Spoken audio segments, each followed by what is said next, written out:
সম্প্রতি বাংলাদেশে গঠিত হয়েছে নিপীড়ন বিরোধী সাংবাদিক ফ্রন্ট। কারা এরা?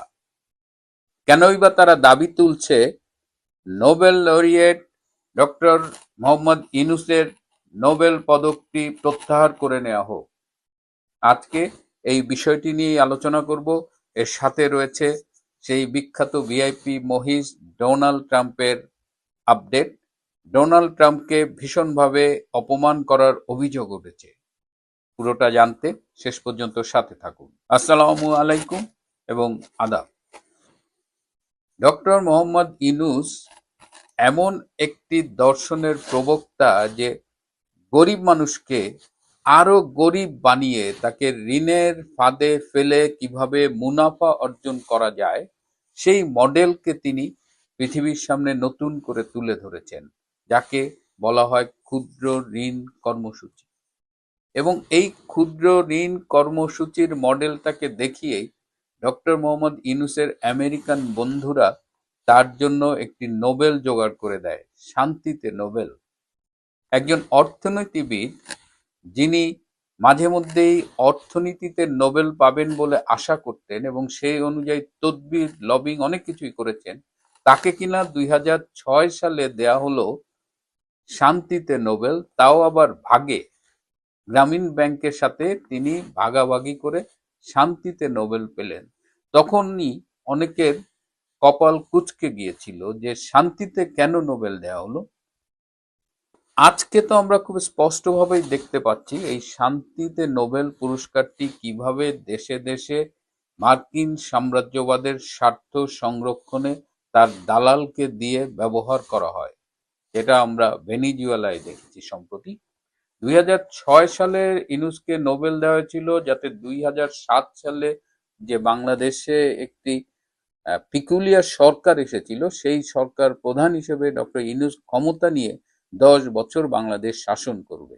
যা হোক, তখন হয়নি। এবার সেই ইউনূস আবার একটি ষড়যন্ত্রের অংশ হিসেবে দেশবাসীর সাথে প্রতারণা করে একটি রেজিম চেঞ্জ করে নিজে অন্তর্বর্তীকালীন সরকারের প্রধান উপদেষ্টা হলেন। এবং এবারও কথা ছিল কমপক্ষে 5 বছর তিনি ক্ষমতায় থাকবেন, উপরে 10-15 যত হতে পারে। এবং এই লক্ষ্যে তিনি নিজে নির্লজ্জের মতো যেমন বলেছেন, তার পক্ষে বিভিন্ন লবিস্ট ফার্মকেও নিয়োগ করেছিলেন। কিন্তু নিয়তির পরিহাস যে 18 মাসের বেশি তার আর ক্ষমতায় থাকা হয়নি। একদম নির্বাচনের সময়, শেষ সময়েও তার কিচেন ক্যাবিনেট নিয়ে ষড়যন্ত্র করেছিলেন নির্বাচন ঠেকিয়ে দিতে, সেটি পারেননি। এখন ইউনূস চলে যাওয়ার পরে তার নানান অপকর্মের খতিয়ান প্রকাশিত হচ্ছে। সম্প্রতি গঠিত হয়েছে নিপীড়ন বিরোধী সাংবাদিক ফ্রন্ট। বাংলাদেশের এই সাংবাদিকরা, নির্যাতিত সাংবাদিকরা, তারা এই ইউনূসের নির্যাতন নিপীড়নের বিরুদ্ধে সংঘবদ্ধ হয়ে এই সংগঠনটি করেছে। এবং তারা যে খতিয়ানটি আমাদের সামনে তুলে ধরেছে সেটি রীতিমতো চমকে দেওয়ার মতো। আমি একটু দেখে বলবো যে তারা যে তথ্য সন্নিবেশ করে আমাদের সামনে উপস্থাপন করেছে, তা বলছে যে ইউনূস সরকার 500-র বেশি সাংবাদিককে খুনের মতো কঠোর অভিযোগে মিথ্যে মামলার আসামি করেছে। বিবৃতিতে জানানো হয়েছে যে অর্ধ শতাধিক সাংবাদিককে বিভিন্ন সময়ে গ্রেপ্তার করা হয়েছে এই 18 মাসে এবং 13 জন সাংবাদিককে হত্যা করা হয়েছে এই খুনি স্বৈরশাসক ফ্যাসিস্ট ইউনূস সরকারের আমলে।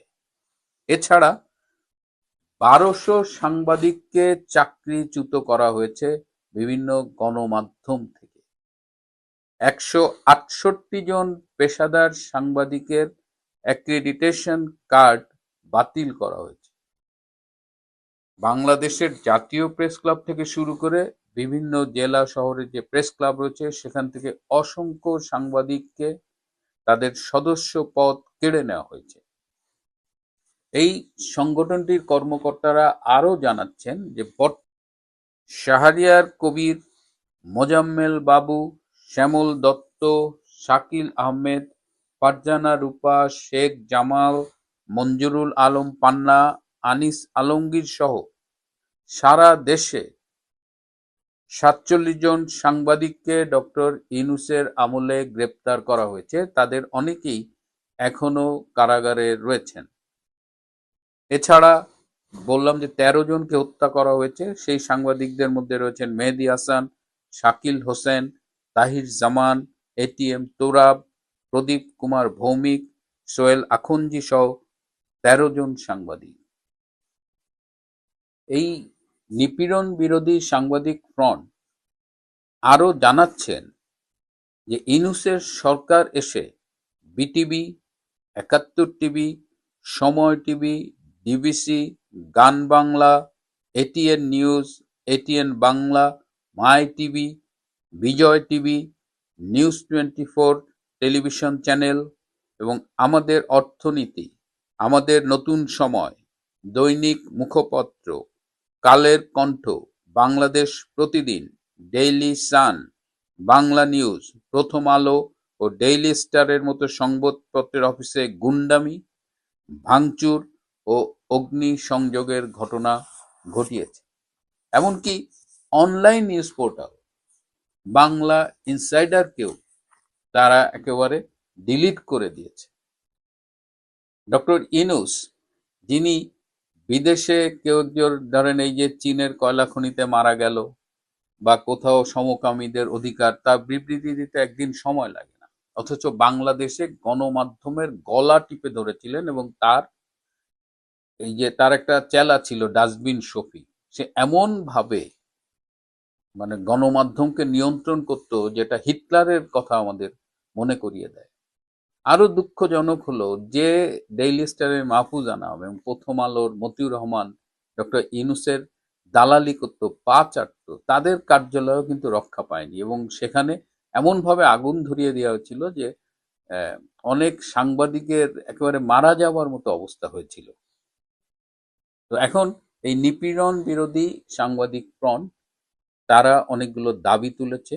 এই যে সাংবাদিকদের বিরুদ্ধে মিথ্যে মামলা, এগুলো প্রত্যাহার করতে হবে, তাদের যারা কারাবন্দী আছে তাদের মুক্তি দিতে হবে, বিভিন্ন সাংবাদিক কার্যালয় বন্ধ রয়েছে, ডিইউজে, বিএফইউজে, এগুলো খুলে দিতে হবে, বিভিন্ন প্রেস ক্লাব থেকে যাদের সদস্যপদ কেড়ে নেওয়া হয়েছে তাদের সদস্যপদ ফিরিয়ে দিতে হবে, অ্যাক্রিডিটেশন কার্ড ফিরিয়ে দিতে হবে যাদের কাছ থেকে নেওয়া হয়েছে, এবং গণমাধ্যমের স্বাধীনতার জন্য এই কাজগুলো করতে হবে এবং তারা অনেকগুলোই দাবি তুলেছে।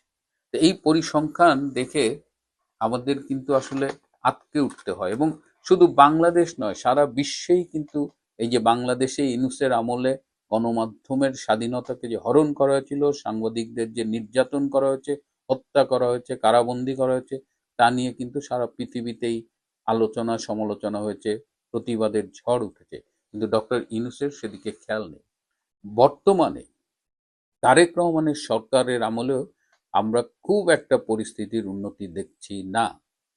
আমরা জোর দাবি করি অবিলম্বে কারাবন্দী এই সাংবাদিকদের মুক্তি দিতে হবে এবং তাদের অন্যান্য সকল ন্যায়সঙ্গত দাবি মেনে নিতে হবে।